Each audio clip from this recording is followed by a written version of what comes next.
Hey everybody, thanks for stopping by Peak Snake Bite Kit again. Hope everybody's doing well. The other day, I think it was last week, I did a video on small block Fords Explained. Today we're going to do it on big block Fords Explained. Like I mentioned before, Ford kind of had ADD on building engines and designing them. Had a lot of different engine families, a lot of different displacements, and not everything interchanges with the other stuff, and on and on and on. So I want to clear up some of that just so you understand the babble I'm going through. And if you're looking to build something for your car, maybe you'll better understand when you start searching for this kind of hardware. So here we go. There's really two families of big block Fords that someone would build for a hot rod or a Cobra. Fire engines and 385s. That's a joke. This is really a Ford Edsel. I don't know why we started calling them that. I'll go through these and a couple derivatives of these that are pretty cool. So the FEs came in a few different displacements. Well, they came in a lot of displacements. Let me explain. Big blocks end up in trucks. Trucks, they find these different needs for them, a bigger engine, a shorter stroke, a longer stroke, a big heavy engine that could never overheat when it's run really hard, but it's small for better fuel mileage and blah, blah, blah, blah, blah. Not getting into those. The ones I'm going to talk about are the common ones that would be being a hot rod. So 390, never went in a Cobra. It went in some GT Mustangs, had a warmed over 4-barrel in it that ran pretty well. Okay, there's a 427 and 428. That one and that one both came in what you would think looks like a 427 Cobra. This one was the high performance engine, was developed for NASCAR, was a very stout, very well performing engine for the day. And the 428 had not as expensive parts in it. Carroll Shelby could buy these from Ford cheaper than he could buy these from Ford. So my understanding is some of the street Cobra, 427 Cobras, had 428s in them that even said 427 on the side. Big deal, right? But this one had a cross-bolted main where it actually had an oiling system that went into the crankshaft first, because they ran them really hard in NASCAR and Le Mans and so on. And then, so that was the Super Duty stout one, right? There's a really cool hybrid of this thing that's called a SOC motor.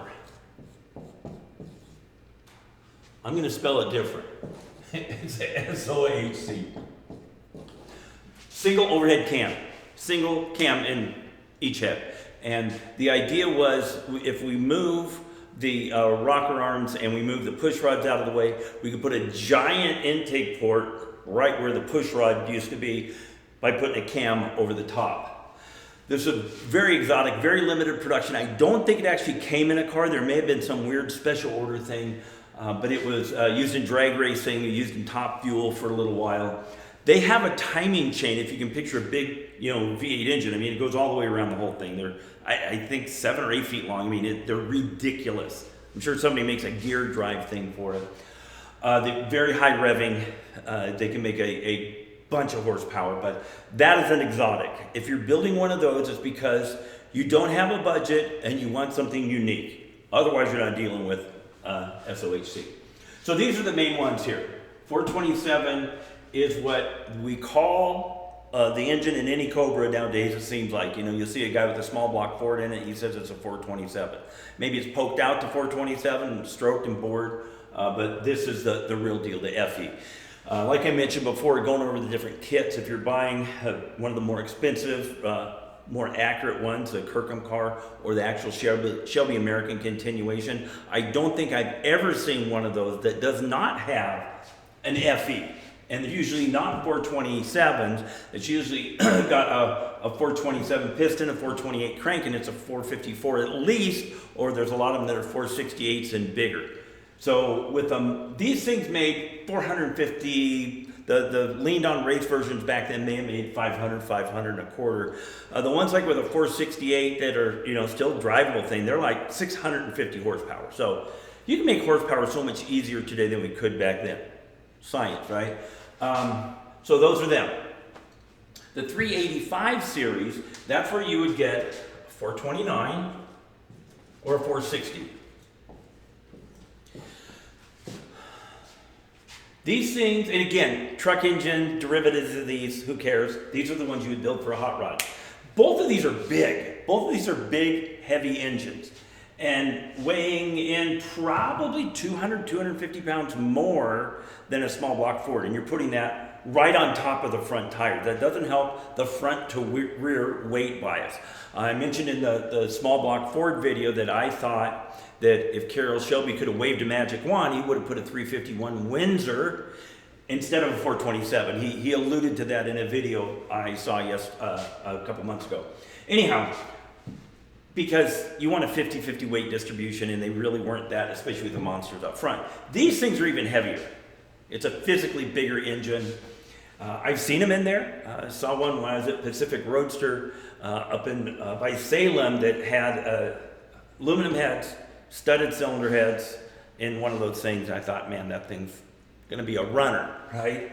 So derivatives of this one, the shotgun, or the Boss 429.